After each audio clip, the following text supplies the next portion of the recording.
जय Hind defence aspirants. मैं दिव्यांशु पांडे स्वागत करता हूं आपका हमारे चैनल पर। भारत सरकार के द्वारा टोटल 5 डिफेंस एक्विजिशन डील्स को अप्रूवल दे दी गई है, जिससे कि हमारी आर्मी, नेवी, एयरफोर्स और कोस्ट गार्ड को नए इक्विपमेंट्स मिलेंगे, जिससे कि हम भारत और पाकिस्तान दोनों की तरफ काफी बेहतर तरीके से अपनी शक्ति को बढ़ा सकेंगे और युद्ध की स्थिति में उनसे मुकाबला कर पाएंगे। तो ये टोटल 5 डिफेंस डील्स या फिर प्रोग्राम्स क्या हैं, इसको हम आज के सेशन में जानेंगे। शुरुआत करते हैं आज के सेशन की। तो देखिए, भारत सरकार में जो हमारी मिनिस्ट्री ऑफ डिफेंस है, तो उसकी सबसे सर्वोच्च बॉडी का नाम है डिफेंस एक्विजिशन काउंसिल, जिसको हिंदी में रक्षा अधिग्रहण समिति कहा करते हैं। तो उनके द्वारा टोटल 5 प्रोजेक्ट्स को, 5 डील्स को अपने मंजूरी दे दी गई है, जिसकी कॉस्ट आने वाली है 21,772 करोड़ रुपीस, यानी कि लगभग आप कह सकते हो कि 22,000 करोड़ रुपए का ये आपका पूरा प्रोसेस है, जिसके तहत हमारे सभी फोर्सेस को नए और आधुनिक इक्विपमेंट दिए जाएंगे। बात करते हैं सबसे पहले भारतीय नौसेना की।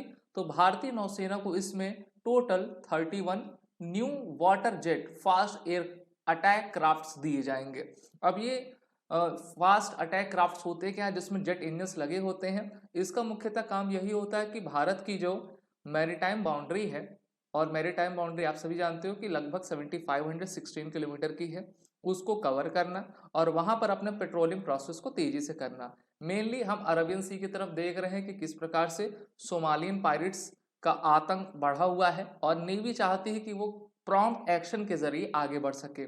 तो इस कारण से इस प्रकार के जेट्स हमको सहायता देंगे। तो नए जब इक्विपमेंट्स आते हैं तो उसी प्रकार से वैकेंसीज भी आती हैं। तो इसका मुख्य असर जो है एम्प्लॉयमेंट भी रहेगा। जो कंपनियां इस वाटर क्राफ्ट को बनाएंगे उनका भी एम्प्लॉयमेंट जनरेट होगा, और जो इंडियन नेवी में हमारे सेलर्स जाते हैं उनका भी एम्प्लॉयमेंट जनरेट होगा। तो ये काफ़ी अच्छी बात है। दूसरा इंपॉर्टेंट डील है Su-30 MKI फाइटर जेट से रिलेटेड। इस एयरक्राफ्ट को भारतीय वायुसेना ने रशिया से परचेज किया हुआ है। लगभग 250-260 के करीब हमारे पास इस प्रकार के एयरक्राफ्ट हैं, और इस एयरक्राफ्ट में अभी टोटल 240 के इंजन आपके लगने हैं, अपग्रेड होना है, उसके लिए भी 26,000 करोड़ रुपए अलग से रखा गया है। और इंजन के अलावा अब Su-30 एयरक्राफ्ट में इलेक्ट्रॉनिक वॉरफेयर सूट, जिसमें self protection jammer pod, radar warning receiver, associated equipment आपके लगाए जाएंगे, और ये सभी आधुनिक इक्विपमेंट इंडियन एयरफोर्स को दिया जाएगा। Su-30 भारतीय वायुसेना का सबसे मुख्य फाइटर जेट वेपन आपका माना जाता है। तो इसमें जितने भी मॉडर्न टेक्नोलॉजीज लगेंगी, उससे हमारे जो पायलट्स रहेंगे वो अच्छे तरीके से किसी भी मौसम में, किसी भी परिस्थिति में, किसी भी टेरेन में दुश्मन का आपका सामना कर सकेंगे। The system will enhance the operational capabilities of the Su-30, which is the frontline fighter aircraft of Indian Air Force। तो एक तो रहा नेवी को, एक आपका रहा यह भारतीय वायुसेना को। इसके अलावा इंडियन कोस्ट गार्ड के लिए भी बहुत सारी चीजें हैं, जिससे कि वो कोस्टल डिफेंस में आगे बढ़ पाए।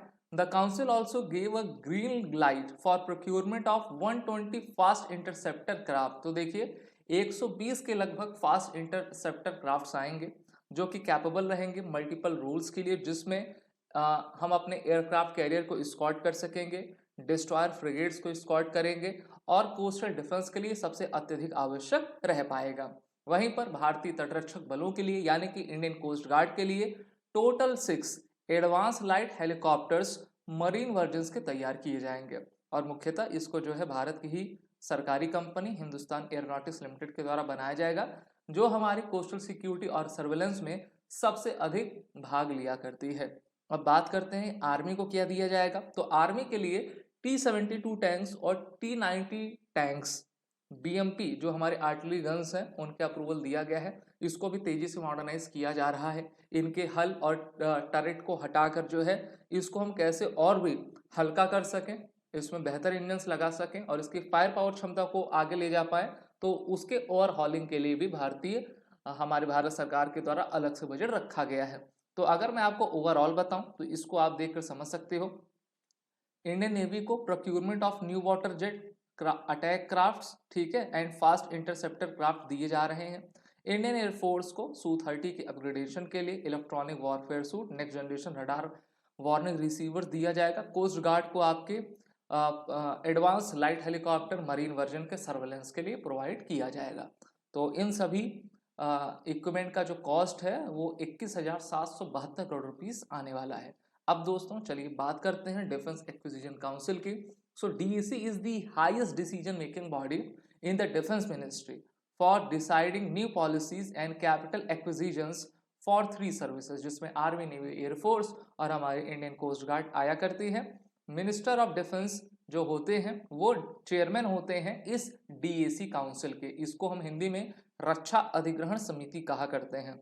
जब कारगिल वॉर आपका हुआ था तो कारगिल रिव्यू कमेटी बैठी थी जिनके द्वारा reforming the national security system के रिकमेंडेशन दिया गया और कहा गया कि डीएसी एक संस्था होनी चाहिए, बॉडी होनी चाहिए मिनिस्टर डिफेंस में, जिसको चेयर करेंगे रक्षा मंत्री और उनके साथ defence secretary, chief of the defence staff और हमारे तीनों ही सेनाओं के सेनाध्यक्ष, ये सभी आपके शामिल रहेंगे और इन सभी इक्विपमेंट पर अपना फैसला, अंतिम फैसला ले पाएंगे। तो इस प्रकार से ये 5 जो हमारे अत्याधुनिक वेपन्स रहेंगे वो हमारी सेना को, हमारे भारत को और भी शक्तिशाली करेंगे। वीडियो अच्छी लगी हो तो इसको लाइक शेयर जरूर करें। साथ ही साथ आप सभी defence aspirant SSB crack exam के कोर्सेज में इनरोल हो जाएं और अपनी तैयारी अच्छी करें। सभी कोर्सेज की लिंक नीचे डिस्क्रिप्शन बॉक्स में दी गई है। WAR10 कोड का यूज जरूर करें। जय हिंद। अगर आप एक डिफेंस एस्पिरेंट हैं और SSB interview, NDA, CDS, AFCAT जैसे एग्जाम्स के लिए प्रिपेयर कर रहे हैं तो आप एसएसबी क्रैक एग्जाम्स के कोर्स को चेक करना ना भूलें। आप हमारी लर्निंग एप्लीकेशन को गूगल प्ले स्टोर से भी डाउनलोड कर सकते हैं।